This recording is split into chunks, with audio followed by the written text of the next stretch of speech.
Welcome back. Well, leave it to Michelle Obama to give a master's course in patronizing, condescending remarks.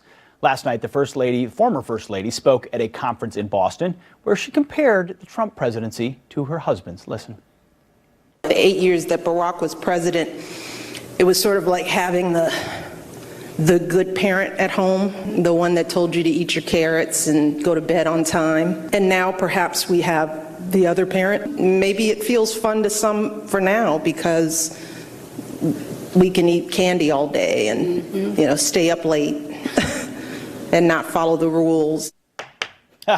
Well, excuse me, but the only person who's actually forcing America and the world to eat their carrots is President Trump.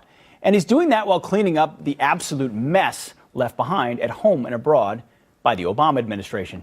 Joining us now with reaction, Fox News political analyst Gianno Caldwell, along with radio talk show host Ethan Bierman. Gentlemen, thanks both of you for joining us from Los Angeles this evening. Gianno, let me start with you. Carrots and candy. I mean, if candy is crushing ISIS, if candy is tax cuts, if candy is repealing individual mandates, give me more candy. Now, talk to me about this analogy. Break it down for me here. You know what? Michelle Obama is a very educated and intellectual woman, and to remind her and our audience of comments that she's made in the past, when they go low, we go high. And with that positive reinforcement that she's mentioned before, she should also recognize the fact that there's many people throughout this country who's felt angst throughout the Obama administration because of their own conditions. When we think about President Trump, you may not agree with his approach to things, but he is looking to accomplish the commitment that he made during the campaign.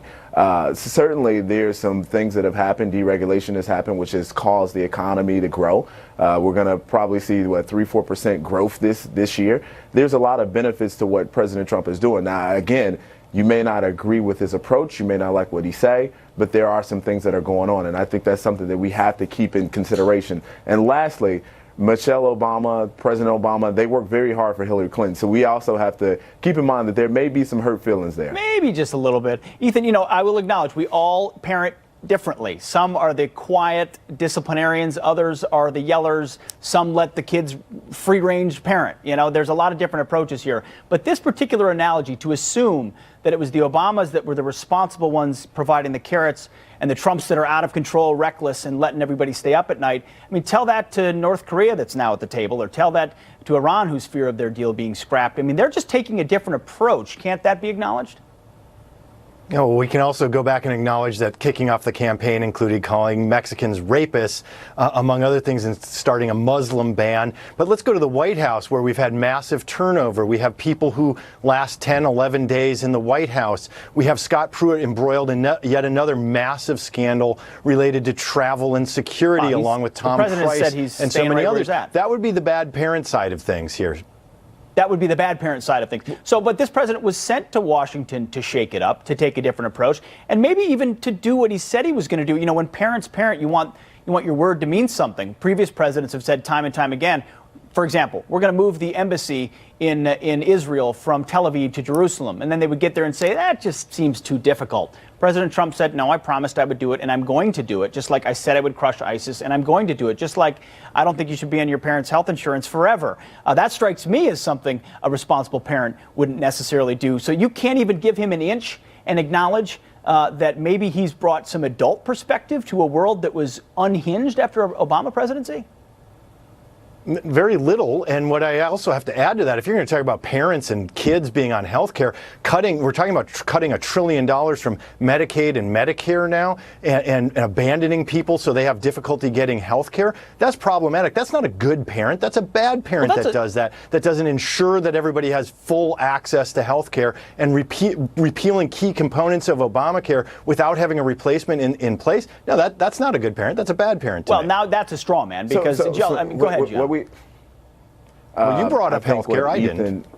But you're saying he wants to get rid of Medicare and Medicaid. If there's one guy in the Republican $1 trillion, no, that's already coming out because of the tax cuts. They were going to cut back Medicaid and Medicare. So what we got to keep in mind is President Trump was elected to do a number of different things. Repeal and replace of Obamacare was one of them. So where you consider that to be a bad parent, the American people completely and totally disagree with you, Ethan, because they voted for him to do exactly that. Now, what I can concede is everything that President Trump does or says isn't correct. So we can acknowledge that, and I think that's something we can all agree on. But when it comes to using this parent analogy, I think that was just an inappropriate use of the First Lady's time.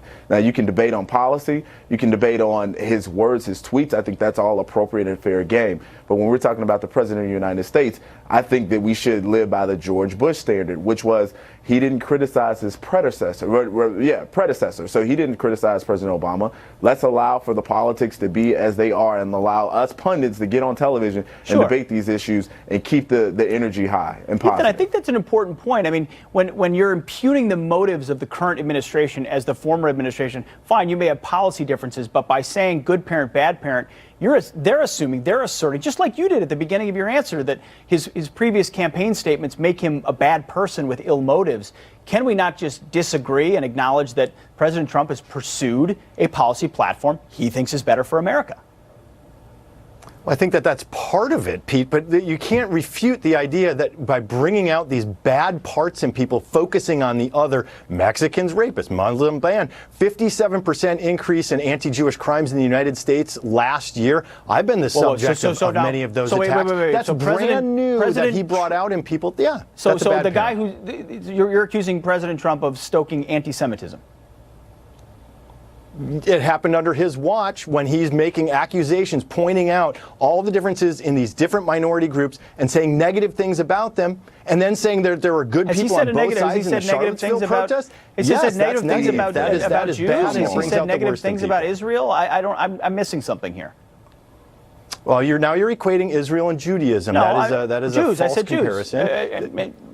Take your pick. But you said Israel. I said both. So there are two different topics there. I support him when it comes to the idea that Israel has a right to defend herself. There's no question about that. Yeah. But in terms of what the effect has been with the alt-right here in the United States and what has happened to Jews across the media, what has happened to a number of Mexicans that I know, and what has happened to people like DACA recipients, that's briefly, not good. Last word, Gianno. I think that you're equating something that could happen under any administration with President Trump, and I think that's an unfair criticism. I think we're going to have to leave it right there. Gianno Caldwell, thanks a lot, and Ethan Bierman. You guys still have an evening in front of you. I'm jealous on a Friday night in California. Enjoy, gentlemen. Is that right? President Trump takes